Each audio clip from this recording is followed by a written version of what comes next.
ಸಿಂಹ ರಾಶಿಯವರೇ, ನಿಮ್ಮ ಜೀವನದ ಆಕಾಶದಲ್ಲಿ ಈಗಾಗಲೇ ಬದಲಾವಣೆಯ ಗಾಳಿಯು ಬೀಸಲು ಆರಂಭವಾಗಿದೆ. ಆದರೆ ನೀವು ಅದನ್ನು ಇನ್ನೂ ಸೂಕ್ಷ್ಮವಾಗಿ ಅರಿತುಕೊಂಡಿಲ್ಲ. ಕೆಲವೊಮ್ಮೆ ದೀರ್ಘ ರಾತ್ರಿ ಮುಗಿಯುವ ಮೊದಲು ಮೂಡುವ ಸಣ್ಣ ಬೆಳಕಿನ ಕಿಚ್ಚು. ಅದು ಸೂರ್ಯೋದಯದ ಮೊದಲ ಸೂಚನೆಯಂತೆ ನಿಮ್ಮ ಜೀವನದ ಅಂಧಕಾರವನ್ನು ಮುರಿಯಲು ಬಂದಿರುವ ಗ್ರಹ ರಾಜನ ಹಾದಿಯಾಗಿದೆ.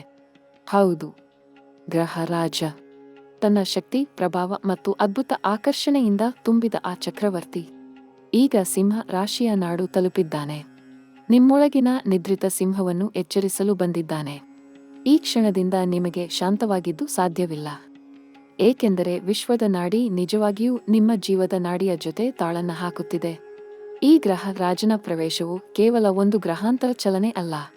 ಇದು ಕರ್ಮದ ಲೆಕ್ಕ ಮುಗಿದು ಹೊಸ ಅಧ್ಯಾಯ ಆರಂಭವಾಗುವ ಕ್ಷಣ.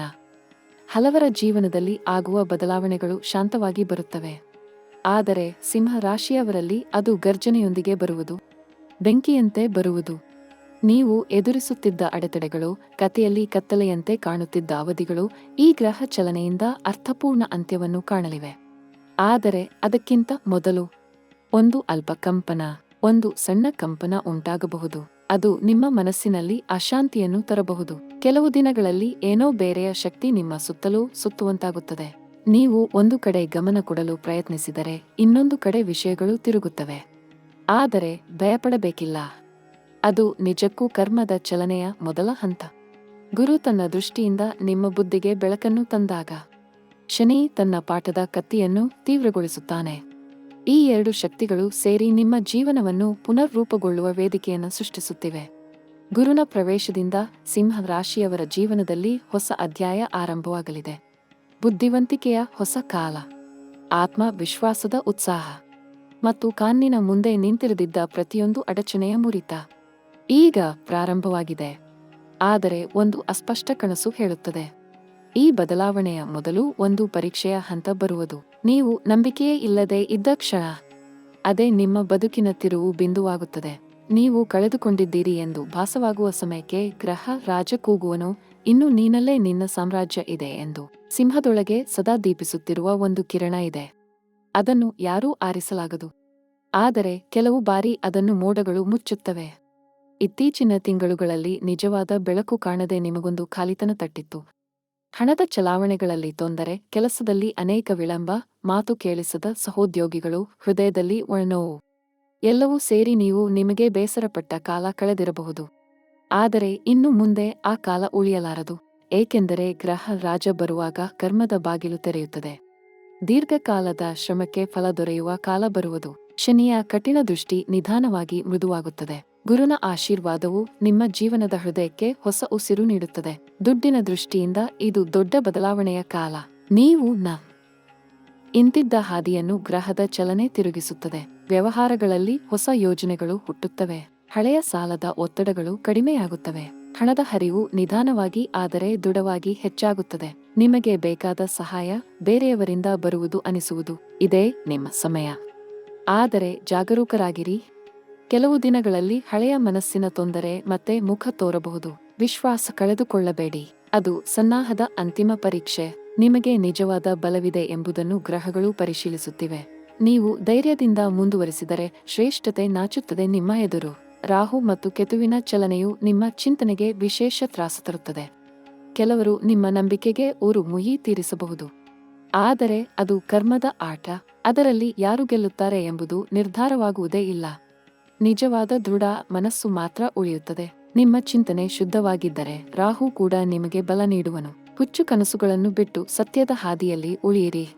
ಮನೆಯ ಒಳಗಿನ ವಾತಾವರಣದಲ್ಲಿ ಕೆಲವು ಕ್ಷಣ ಅಸ್ಥಿರತೆ ಉಂಟಾಗಬಹುದು. ಕುಟುಂಬ ಸದಸ್ಯರ ನಡುವೆ ಸಣ್ಣ ತಪ್ಪು ಮಂಡನೆಗಳು ಉಂಟಾಗಬಹುದು. ಆದರೆ ಹೃದಯದಿಂದ ಮಾತನಾಡಿದರೆ ಎಲ್ಲವೂ ಸರಿಯಾಗುತ್ತದೆ. ಈ ಸಮಯದಲ್ಲಿ ನಿಮ್ಮ ಮಾತುಗಳೇ ಔಷಧ. ಮಾತುಗಳಿಂದಲೇ ಶಾಂತಿ ತರಬೇಕು. ದಾಂಪತ್ಯ ಜೀವನದ ದೃಷ್ಟಿಯಿಂದ ಇದು ಆಳವಾದ ಬದಲಾವಣೆಯ ಕಾಲ. ಹಳೆಯ ಭಿನ್ನಾಭಿಪ್ರಾಯಗಳು ಸರಿಯಾಗುತ್ತವೆ. ದೀರ್ಘ ಸಮಯದಿಂದ ದೂರವಾಗಿದ್ದವರು ಮತ್ತೆ ಒಗ್ಗೂಡುತ್ತಾರೆ. ಕೆಲವು ಸಿಂಹ ರಾಶಿಯವರು ಹೊಸ ಸಂಬಂಧದ ಬೀಜವನ್ನು ಕಾಣುತ್ತಾರೆ. ಅದು ಕನಸಿನಿಂದ ಹುಟ್ಟಿದಂತೆ ಅನಿಸುತ್ತದೆ. ಆದರೆ ಅದು ನಿಜವಾದ ಪ್ರಾರಂಭ.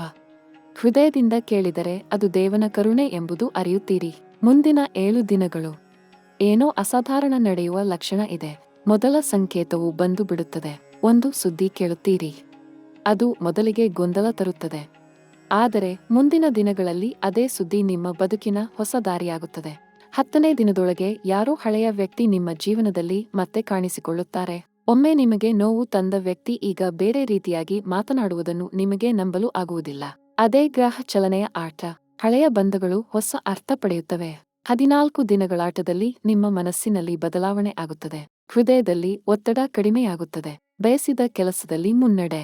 ಯಾವುದೋ ಅಸಾಧ್ಯ ಎಂದು ಭಾಸವಾದ ವಿಷಯ ತಿರುವು ಪಡೆಯುವುದು. ಗುರುನ ಕೃಪೆಯ ಈ ಪ್ರಾರಂಭವೇ ಕರ್ಮದ ನವೋದಯ.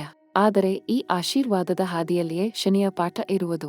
ಖುಷಿಯ ನಡುವೆ ಒಂದು ಸಣ್ಣ ಸವಾಲು ಕಾಣಬಹುದು. ಅದು ನಿಮ್ಮ ತಾಳ್ಮೆಯನ್ನು ಪರೀಕ್ಷಿಸುತ್ತದೆ.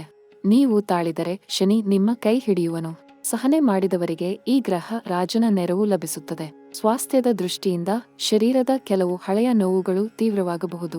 ಆದರೆ ಅದು ಗುಣಮುಖದ ಸೂಚನೆ. ಶರೀರದಿಂದ ಹೊರಬರುವ ನಿಷ್ಕ್ರಿಯ ಶಕ್ತಿಯಂತಿದೆ. ನೀರು ಹೆಚ್ಚು ಕುಡಿಯಿರಿ, ಮನದ ಆಕ್ರೋಶ ಬಿಡಿರಿ. ನಿಮ್ಮ ದೇಹದಲ್ಲೇ ದೇವರ ಪ್ರತಿಫಲ ಇದೆ ಎಂಬುದನ್ನು ನೆನಪಿಟ್ಟುಕೊಳ್ಳಿ. ಶಿಕ್ಷಣ, ಉದ್ಯೋಗ, ವಿದೇಶ ಸಂಬಂಧಯೋಗ ಎಲ್ಲದಲ್ಲೂ ಹೊಸ ಅವಕಾಶಗಳು ತೆರೆದುಕೊಳ್ಳಲಿವೆ. ಆದರೆ ಸಿಂಹ ರಾಶಿಯವರು ಸ್ವಲ್ಪ ಸಮಯ ದೊಳಗೆ ಎಚ್ಚರದಿಂದ ನಿರ್ಧಾರ ಮಾಡಬೇಕು. ಹೆಚ್ಚಿನ ಆಸೆಗಳಿಂದ ಅಥವಾ ಕೋಪದಿಂದ ಮಾಡಿದ ನಿರ್ಧಾರ ಹಿಂತಿರುಗಿ ನೋವು ತರಬಹುದು. ಗುರುನ ಶಕ್ತಿ ಬುದ್ಧಿಯ ಬೆಳಕಾಗಿದೆ. ಅದನ್ನು ಸಮತೋಲನದಿಂದ ಬಳಸಿ. ಹಳೆಯ ಸಮಯಗಳಲ್ಲಿ ನೀವು ಪಾದಾರ್ಪಣೆ ಮಾಡಿದ ಪ್ರತಿಯೊಂದು ನಿವೇಶನದಲ್ಲೂ ಕೆಲವೊಂದು ತೊಂದರೆಗಳ ಮಿಶ್ರಣವಿತ್ತು.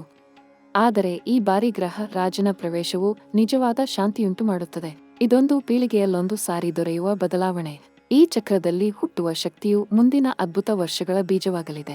ನಿಮ್ಮೊಳಗಿನ ಆತ್ಮಶಕ್ತಿ ಈಗ ಎಚ್ಚರವಾಗಿದೆ. ನೀವು ಮಾತನಾಡುವ ಮಾತುಗಳಿಗೂ ತೂಕ ಬರುತ್ತದೆ. ಜನರು ನಿಮ್ಮ ಮಾತು ಕೇಳಲಾರಂಭಿಸುತ್ತಾರೆ. ವೃತ್ತಿ ಜೀವನದಲ್ಲಿ ಪ್ರಭಾವ ಹೆಚ್ಚಾಗುತ್ತದೆ. ಹಿರಿಯರು ನಿಮ್ಮ ಸಲಹೆ ಕೇಳುತ್ತಾರೆ. ಈ ಗೌರವ ಒಂದೇ ದಿನದಲ್ಲ ಆಗುವುದಿಲ್ಲ. ಇದು ನಿಮ್ಮ ಕರ್ಮದ ಫಲ. ಆದರೆ ನೆನಪಿಡಿ, ಸಿಂಹದ ಶಕ್ತಿ ಕೋಪದಲ್ಲಿಲ್ಲ, ಶಾಂತಿಯೊಳಗಿನ ಅಹಂಭಾವದಲ್ಲಿದೆ. ನೀವು ತಾಳ್ಮೆಯಿಂದ ನಡೆದುಕೊಂಡರೆ ಗ್ರಹಗಳೇ ನಿಮ್ಮ ಪುರುಸೊತ್ತಾಗುತ್ತವೆ. ಹೃದಯದ ಒಳಗಿನ ಆ ಕಣ್ತುಂಬುವುದು ನಿಮ್ಮ ಮಾರ್ಗವನ್ನು ಪ್ರಜ್ವಲಿಸುತ್ತದೆ. ಅದ್ಭುತ ದೃಶ್ಯಗಳು ನಿಮ್ಮ ಸುತ್ತಲೂ ಆಗುತ್ತವೆ. ಕೆಲವೊಮ್ಮೆ ದೇವರ ಅನುಗ್ರಹ ಸಾಧಾರಣ ವಿಷಯಗಳ ರೂಪದಲ್ಲೇ ಬರುತ್ತದೆ. ಒಂದು ಸಣ್ಣ ಕರೆ, ಒಂದು ಅಪರಿಚಿತನ ಸಹಾಯ, ಒಂದು ನಗೆಯ ಕ್ಷಣ, ಇವುಗಳೆಲ್ಲ ದೇವರ ಸಂದೇಶಗಳು. ಅದನ್ನು ಗುರುತಿಸಿ. ಅದೇ ನಿಮ್ಮ ನಿಜವಾದ ಶಕ್ತಿ. ರಾಹು ಈಗ ನಿಧಾನವಾಗಿ ನಿಮ್ಮ ಮನಸ್ಸಿನ ಗೊಂದಲವನ್ನು ಬಿಡಿಸುತ್ತಿರುವನು. ಕೇತು ನಿಮ್ಮ ಆಧ್ಯಾತ್ಮ ಚೇತನೆಯನ್ನು ಎತ್ತಿಕೊಳ್ಳುತ್ತಿದ್ದಾನೆ. ಧ್ಯಾನ, ಪ್ರಾರ್ಥನೆ, ಸೇವೆ ಇವುಗಳು ನಿಮಗೆ ಅದೃಷ್ಟದ ಕೀಲಿ. ನೀವು ಮನಸ್ಸನ್ನು ಶಾಂತಗೊಳಿಸಿದರೆ ಗ್ರಹಗಳು ಸ್ವತಃ ಶಾಮಕವಾಗುತ್ತವೆ. ಮುಂದಿನ ಹಂತದಲ್ಲಿ ಹೊಸ ಪ್ರಯಾಣ ಶುರುವಾಗುತ್ತದೆ. ನಿಮಗೆ ಬೇಕಾದ ಬೆಳಕು ಬಂದಿದೆ. ಈ ಗ್ರಹ ರಾಜನ ಚಲನೆ ಕೇವಲ ನಿಮ್ಮ ಭವಿಷ್ಯವನ್ನೇ ಬದಲಾಯಿಸದು, ಅದು ನಿಮ್ಮ ದೃಷ್ಟಿಯನ್ನು ಬದಲಾಯಿಸುತ್ತದೆ. ಇನ್ನು ಮುಂದಿನಿಂದ ನೀವೇ ನಿಮ್ಮ ಕರ್ಮದ ಶಿಲ್ಪಿ. ಈ ಕ್ಷಣದಿಂದ ಸಿಂಹ ರಾಶಿಯವರ ಆತ್ಮಜ್ಯೋತಿ ಪ್ರಜ್ವಲಿಸುತ್ತಿದೆ. ಇದು ಒಂದು ಹೊಸ ಯುಗದ ಹುಟ್ಟು. ಭೂಮಿಯ ಶಬ್ದವೂ ಬದಲಾಗುತ್ತದೆ. ನಿಮ್ಮ ಹೆಸರಿನ ಸ್ಪಂದನೆಯೂ ಅಂತರಿಕ್ಷದಲ್ಲಿ ಕೇಳಿಸಿಕೊಳ್ಳುತ್ತದೆ. ನಿಮ್ಮ ಹೃದಯದ ಶಾಂತಿ, ನಿಮ್ಮ ಧೈರ್ಯ, ನಿಮ್ಮ ನಂಬಿಕೆ ಇವೆಲ್ಲ ಒಂದಾಗಿ ಪುನರ್ಜನ್ಮ ನೀಡುತ್ತಿರುವುದು. ಆದ್ದರಿಂದ ಈ ಸಮಯದ ಬದಲಾವಣೆಯನ್ನು ಆಹ್ವಾನಿಸಿ. ಕೃತಜ್ಞತೆಯಿಂದ ಸ್ವೀಕರಿಸಿ. ನೀವು ನಡೆಸುವ ಪ್ರತಿಯೊಂದು ಹೆಜ್ಜೆಯೂ ಈಗ ದೇವರ ಆಶೀರ್ವಾದದ ದಾರಿಯಾಗಿದೆ. ಒಂದೇ ಮಾತು ನೆನಪಿಟ್ಟುಕೊಳ್ಳಿ, ಸಿಂಹ ರಾಶಿಯವರೇ, ಈ ಗ್ರಹ ರಾಜ ನಿಮ್ಮ ರಾಶಿಗೆ ಪ್ರವೇಶಿಸಿದಾಗ ಎಲ್ಲವೂ ಬದಲಾಗುತ್ತದೆ. ಎಲ್ಲವೂ ಹೊಸದಾಗಿ ಹುಟ್ಟುತ್ತದೆ. ಒಮ್ಮೆ ಕತ್ತಲೆಯಾದ ಆಕಾಶದಲ್ಲೂ ಬೆಳಕಿನ ನಕ್ಷತ್ರಗಳು ಇಂದು ನಿಮಗಾಗಿ ಮಿಂಚುತ್ತಿವೆ. ನಿಮ್ಮ ಕತೆ ಈಗ ಹೊಸ ರೂಪ ತಾಳುತ್ತಿದೆ.